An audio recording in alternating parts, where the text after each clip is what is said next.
Un parking de supermarché dans le sud-ouest de la France. Eh bien écoute, nous on se rend devant la première entrée, là, tu arrives. Un groupe d'hommes s'apprête à passer à l'action. L'opération est bien huilée, il faut prendre l'adversaire par surprise. Allez, on débarque. Une camionnette arrive, Allez, le commando passe à l'assaut. vous les foutez là devant. Tu mets dessus, que ça se voit. Voilà. Allez. Ces hommes sont des petits producteurs de légumes indépendants.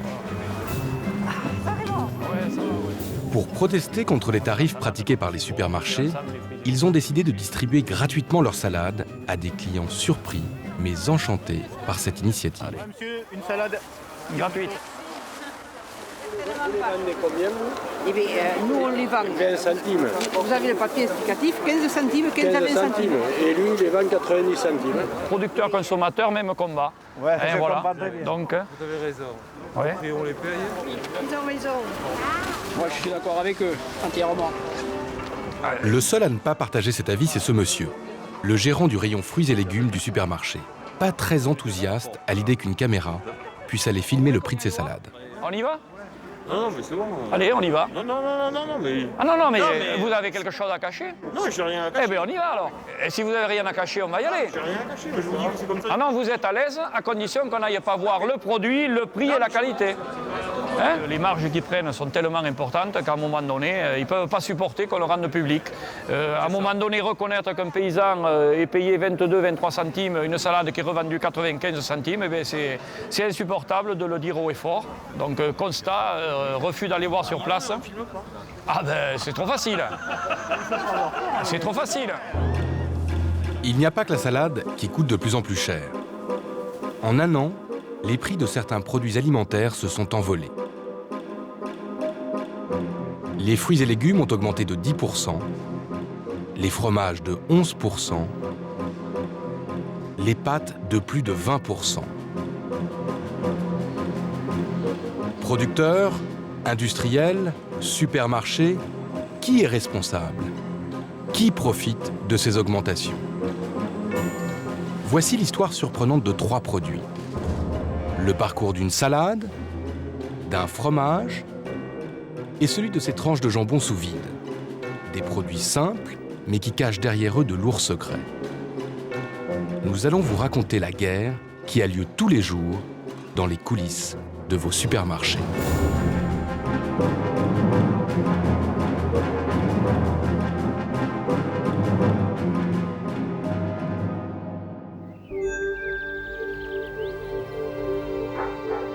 Notre enquête démarre à Marmande, dans le sud-ouest.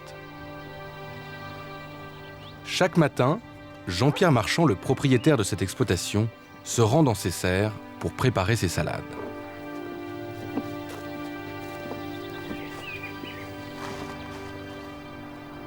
À cette saison, pour faire pousser une salade, il faut environ 3 mois. Jean-Pierre en produit 650 000 chaque année. Le travail est difficile, le ramassage se fait à la main. Premier geste, c'est couper le pied, ensuite nettoyer, c'est-à-dire enlever les mauvaises feuilles, les feuilles qui sont mortes, nettoyer le tronc. Voilà, et là on a une salade qui est prête à partir au rayon. Si dans le métier avoir un bon coup de couteau est nécessaire, l'étape la plus importante c'est le coup de fil. Mais je peux en avoir, 0,70. Dans la salade, les commandes se font par téléphone au jour le jour. Au bout de la ligne, un grossiste. 35. Tu veux pas plus? La salade c'est un peu comme la bourse, en fonction du marché, le prix monte Ouais. ou descend. Nouvelle commande, ouais. Mais on est quand même obligé de s'ajuster un petit peu puisque ça a chuté énormément en gros, donc je suis obligé de lâcher 20 centimes aujourd'hui sur un colis. Encore une fois, c'est pas gagné. Pour produire ces salades, Jean-Pierre Marchand a bien sûr des frais. Les plus importants ne sont pas forcément là où on les attend.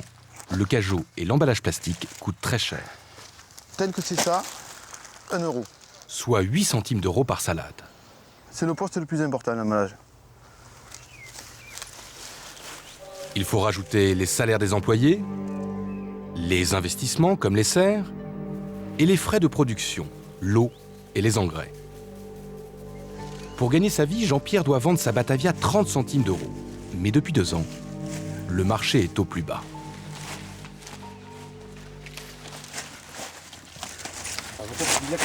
Là, vous la vendez combien, la salade? C'est celle-ci, là. Là, on va être, la pièce, on va être à 22 centimes aujourd'hui, le pied. 22 centimes. Et pour vous, elle vous revient à combien? Moi, elle me revient à 30 centimes. Donc aujourd'hui, je ne gagne pas d'argent, j'en mange. On est coincé. Et ils le savent très bien. Ils, ce sont les supermarchés. Jean-Pierre vend 80% de sa production à la grande distribution, qui forcément cherche à acheter au meilleur prix. Il faut jouer la concurrence, c'est-à-dire qu'ils vont dire, bon, d'accord, si tu veux 4 euros par exemple de ton colis de salade, j'en ai moi qui arrive du Maroc ou peu importe, ou d'Espagne ou du Portugal à 3 euros, 3,5 euros. Tu me fais 3,5 euros, c'est bon, sinon je ne prends pas. Vendue à perte ce jour-là, la Batavia va prendre de plus en plus de valeur au fur et à mesure des nombreuses étapes qui vont la conduire jusqu'au consommateur. Une fois lavée, la salade est acheminée par camion chez un grossiste.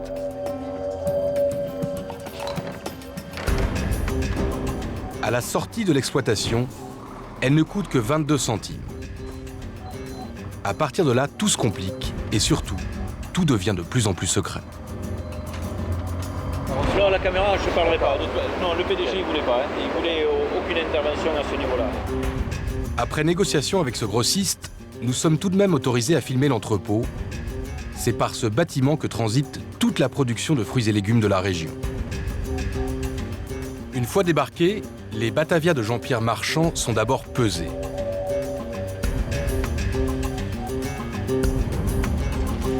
Un employé du grossiste va ensuite choisir au hasard des salades pour vérifier leur qualité. Un contrôle indispensable. Si le supermarché n'est pas satisfait, le grossiste ne sera pas payé. Regardez quoi, monsieur? Là, c'est au niveau qualitatif, s'il n'y a pas eu de dégâts de gel qui a été petite, s'il n'y a pas de maladie qui arrive, si elle est saine.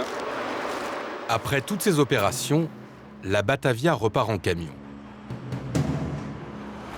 60 km plus loin, la salade n'a pris que 8 centimes d'euros, transport compris. Elle ne coûte encore que 30 centimes. L'étape suivante, c'est cet immense entrepôt, la centrale d'achat de la chaîne de supermarchés. Un lieu totalement fermé par lequel passent tous les produits vendus dans les grandes surfaces de la chaîne dans la région. C'est cette centrale qui négocie le prix d'achat de la salade avec les grossistes. Nous sommes parvenus à interviewer l'un de ces grossistes. Une seule condition, que notre caméra ne le filme pas du tout. Il craint les représailles. Il est assis sur le siège passager. À partir du moment où je risque d'être amené à dire des comportements concernant nos clients, la grande distribution, automatiquement, dès demain, mes clients me diront tu es apparu, tu as critiqué notre fonctionnement, donc tu es un gentil garçon, mais on va trouver la marchandise ailleurs. Si le grossiste accepte de témoigner, c'est pour dénoncer les pratiques commerciales qu'il subit de la part des différentes centrales d'achat de supermarchés. On peut dire qu'on est fier du produit qu'on envoie. C'est d'autant plus douloureux après lorsque le lendemain, on vous dit sur 10 palettes que tu as livrées, il y en a 3 que je te refuse parce que c'était trop petit, c'était pas frais. On sait que c'est pas vrai, mais on n'a aucun moyen de refuser ce constat-là. Sinon, le lendemain, on n'a plus de commandes. Et les exemples sont nombreux. Nous, on n'est pas entièrement responsable des horaires de livraison par rapport au transport. Un retard à la livraison peut entraîner le refus de la totalité de la marchandise. Des palettes qui se sont abîmées un petit peu en cours de transport. Les palettes, pas le produit. Les palettes, pas le produit. À ce moment-là, ça peut aussi entraîner un retour. Vous la payez pas? Bien sûr qu'on ne la paye pas. Impossible pour le moment de connaître la marge que la centrale d'achat prend sur la Batavia de Jean-Pierre Marchand. Pour le savoir, nous retournons dans le supermarché pris d'assaut par les producteurs en colère. L'un d'eux nous accompagne en caméra cachée. Direction le rayon salade. Nous avions quitté la Batavia à 30 centimes à la porte de la centrale d'achat. Nous la retrouvons à 95 centimes, soit 3 fois plus cher.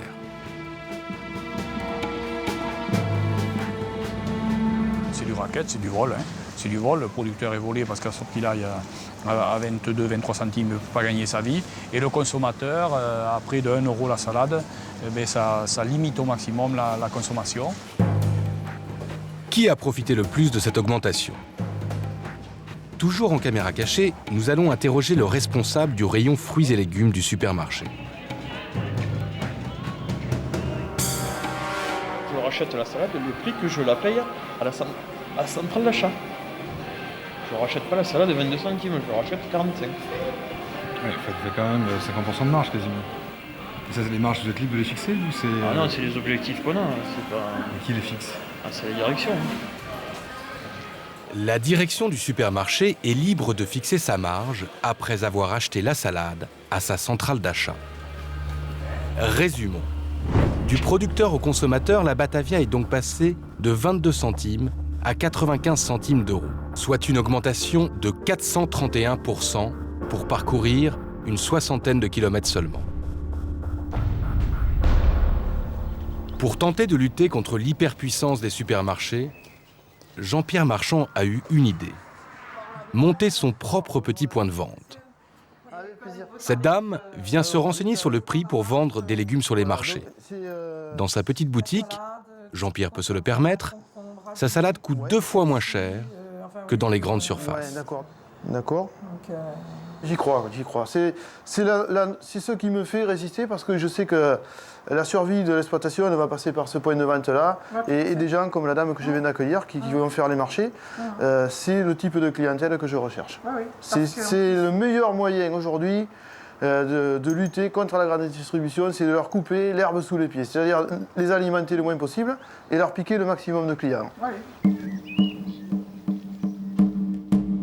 Un autre produit a beaucoup augmenté ces derniers temps, c'est le fromage. Mais là, les supermarchés refusent d'être tenus pour responsables et montrent du doigt les grandes marques. Aucune n'a accepté de nous ouvrir ses portes. Qui a tort, qui a raison? Pour le savoir, nous nous sommes dirigés vers une petite fromagerie normande. La seule qui ait accepté de nous expliquer les raisons de cette hausse du prix du fromage. Tous ces messieurs en blouse blanche, ce sont d'importants clients de cette fromagerie. Ils travaillent pour les supermarchés U. Ils sont venus aujourd'hui pour suivre la fabrication d'un camembert qu'ils commercialisent sous leur propre marque. Alors ici, vous assistez au sabrage du cahier.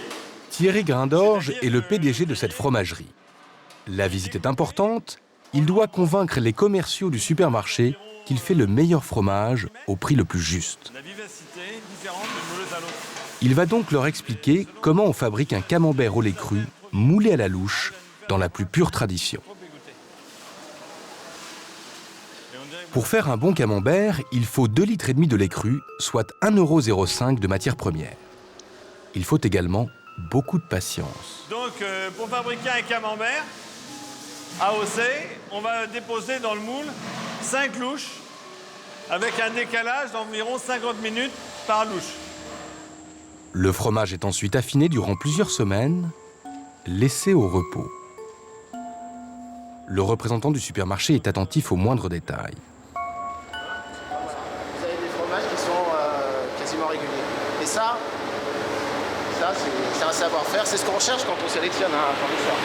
Et c'est pour ça que on essaie de jeter un peu un coup d'œil pour voir ce qu'il y a au fond là-bas et tout ça, pour voir s'il n'y a pas trop de... Mais là, c'est nickel et très joli produit. Après 3 semaines de fabrication, le fromage est enfin prêt. Il ne reste plus qu'à l'emballer. Reste à savoir combien ce camembert est vendu et surtout s'il a augmenté. Mais là, soudain, le fabricant comme le client deviennent beaucoup moins bavards. Ça, c'est... Alors là, ne parlons pas de prix d'achat. On l'achète au prix qui doit être acheté. Non, là-dessus, c'est confidentiel. On l'achète au prix qu'on devrait acheter. Une réponse de Normand. Pour percer ce mystère, il nous a fallu remonter la filière.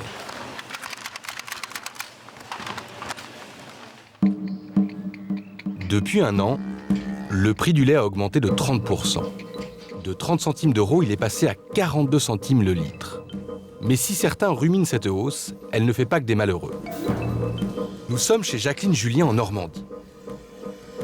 Elle et son mari sont producteurs de lait pour Thierry Grindorge, qui fabrique le camembert. Dans sa ferme, une cinquantaine de vaches normandes. Il est 17h, c'est la seconde traite de la journée. Donc je tire d'abord un premier jet pour voir la qualité du lait. Jacqueline n'a pas vu d'un mauvais œil le prix du lait augmenter, d'autant que ce n'est pas de sa faute. Il y a plusieurs raisons à ça. Il y a les pays Australie, Nouvelle-Zélande avec leur sécheresse qui n'ont pas pu produire ce qu'elles produisent d'habitude. La Chine qui a commencé à consommer du lait. Comme en plus le lait n'était franchement pas bien payé. Nous on est très contente avec ça. Effectivement, on sent une meilleure reconnaissance de ce qu'on fait et puis ça nous permet de respirer un peu. Pour Thierry Grindorge, le producteur de camembert, cette augmentation a été beaucoup plus dure à digérer. Ça va ? Ça va. Bon, ça n'arrête pas de construire, c'est toi, dis donc. Bah oui, le lait est bien payé, qu'est-ce que tu... Eh de Dieu. Quand il a présenté la facture aux acheteurs des grandes surfaces, ils n'ont pas Ce rigolé. n'est pas une question de prix du lait, c'est une question de... Certains lui ont carrément fermé la porte au nez. Il y a certaines enseignes où on n'a pas pu suivre et on a disparu parce qu'on ne peut pas vendre, nos marges sont faibles et on ne peut pas vendre en dessous du prix de revient. Le lait, c'est environ 50% du coût de fabrication de son fromage. Selon nos calculs, Thierry Grindorge vendait il y a encore 3 mois son camembert 1,90 €. Avec la hausse du lait, il a dû l'augmenter de 15%. Il le vend aujourd'hui 2,20 € à la centrale du supermarché. Difficile d'obtenir plus quand on est un petit fabricant. Selon la dimension des entreprises, la partie de bras de fer se trouve être différente. Des marques à forte notoriété ont davantage, je dirais, d'arguments pour imposer une augmentation de prix que des PME comme nous n'ont absolument pas. En rayon, nous avons retrouvé le camembert à 2,90 €. Soit une marge de 30%, raisonnable pour un fromage assez haut de gamme. Au contraire du petit producteur normand, d'autres grandes marques de fromage ont-elles beaucoup plus augmenté leurs tarifs. C'est le cas notamment de la vache qui rit. Pour quelles raisons ? Ancien journaliste, Olivier Dauvert est spécialiste de la grande distribution. Dans tous les supermarchés de sa région, la Bretagne, il analyse, il scrute l'évolution des prix des produits que nous consommons le plus. Ces dernières semaines, il a constaté de fortes hausses de prix des grandes marques de fromage, dont la fameuse vache qui rit. Quand la vache qui rit valait 2,75 € la boîte de 24, il y a encore 3-4 mois, qu'aujourd'hui elle vaut ici, mais dans beaucoup d'autres magasins c'est la même chose, 3,16 €. Elle a augmenté beaucoup plus que la réalité de l'inflation matière première, du prix du lait. Ainsi, plus une marque est connue, plus elle est en position d'imposer son prix. Les grandes marques ont à peu près tout essayé de répercuter plus que la réalité de la hausse de la matière première. Parce qu'il y a toujours un effet d'opportunisme quand il y a des évolutions de prix, on essaye toujours d'en mettre un peu plus de côté, parce que si personne ne s'en rend compte, c'est de la marge en plus. Si on s'en rend compte, on se remet autour de la table et on négocie.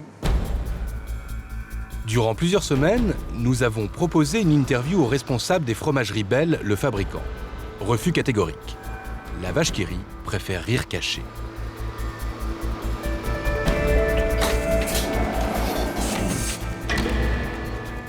Ainsi, ce que les consommateurs ne savent pas, c'est que certains produits vedettes profitent de leur position de leader pour surfer sur la vague de la hausse des matières premières et fortement augmenter leur prix. Mais il y a un produit sur lequel le consommateur pouvait espérer faire des économies. C'est le jambon. Le jambon, c'est du cochon. Or, le cours du porc a fortement chuté, moins 10% en un an. Curieusement, dans les supermarchés, les prix du jambon, eux, n'ont pas bougé. Certaines marques ont même un peu augmenté. Pourquoi ? Lorsqu'un client achète une barquette de marque, il paye beaucoup plus que les tranches de jambon qui se trouvent à l'intérieur. Explication avec l'expert de la grande distribution. Quand vous êtes consommateur, Vous voulez du jambon blanc, du jambon cuit, du jambon supérieur, ben vous avez le choix entre 20, 30, 40 références. Quand vous êtes en tête de gondole à l'autre extrémité, vous avez le choix entre une référence et une référence. Et donc beaucoup plus de chances d'acheter les marques placées en tête de gondole. Les supermarchés facturent cet emplacement très cher aux fabricants. C'est ce qu'on appelle les fameuses marges arrière. C'est pour les marques de la visibilité, et pour les enseignes, c'est l'occasion de vendre cette visibilité, de monnayer cette visibilité-là. Donc, les marges arrière, qu'on peut appeler aussi la coopération commerciale, ce sont des sommes que les industriels reversent aux distributeurs en échange de services de mise en avant de leurs produits dans les magasins. Ces services, c'est donc de la publicité. Et c'est le consommateur qui la paye dans le prix du jambon. Sans qu'on le sache, ces marges arrière, il y en a partout dans les magasins. Des affiches de promotion, de la pub dans les prospectus. Les supermarchés augmentent les prix de ces publicités chaque année. C'est pour cela que le prix du jambon en magasin n'a pas baissé. Les industriels, pour financer les marges arrière que leur demandaient les distributeurs, ont dû augmenter leurs prix. Les marges arrière ou ces budgets peuvent atteindre couramment 50%. La moitié du prix de ce jambon pourrait être de l'opération commerciale de mise en valeur du produit. Tout à fait. Les distributeurs et les industriels ont fait leur petite cuisine ensemble, bien à l'abri des caméras, bien à l'abri des consommateurs et sur le dos du consommateur. Pour comprendre ce système opaque, connu des seuls initiés, un vendeur d'une marque de jambon a accepté de nous parler. Sous couvert d'anonymat, il nous confirme les pressions des supermarchés pour chaque fois obtenir un peu plus de marge arrière. C'est simple, on dit au fournisseur, tu veux faire de l'argent avec nous? Ok, bah tu finances. Ce qui me choque énormément, c'est le taux des marges arrière, qui est exubérant. L'une des origines de la hausse de prix qui a lieu tous les ans, c'est tout simplement que les vendeurs savent très bien que lors de la négociation, on va leur demander plus de marge arrière, donc ils vont augmenter leurs tarifs. Le commercial accepte de nous montrer un document ultra confidentiel sur les accords que sa marque de jambon vient tout juste de signer avec différentes chaînes de supermarchés. Alors la feuille que je vous montre ici, c'est la feuille avec laquelle je vais démarcher mes clients qui sont des directeurs de magasins, directeurs d'hypermarchés ou chefs de rayon. Le prix final qui est facturé au consommateur qui est présent au rayon, c'est 1,29 €. Par contre là, tout simplement, on ne prend pas en compte les marges arrière. Le calcul est complexe. Petit graphique pour bien comprendre. Ces 2 tranches de jambon, la marque les vend 33 centimes d'euros au supermarché. Pour être bien placé en magasin et sur les prospectus promotionnels, le fabricant de jambon paye 55 centimes de marge arrière. Ensuite, le supermarché encaisse 41 centimes supplémentaires. C'est la marge classique de tout commerçant pour payer le magasin, ses employés et gagner sa vie.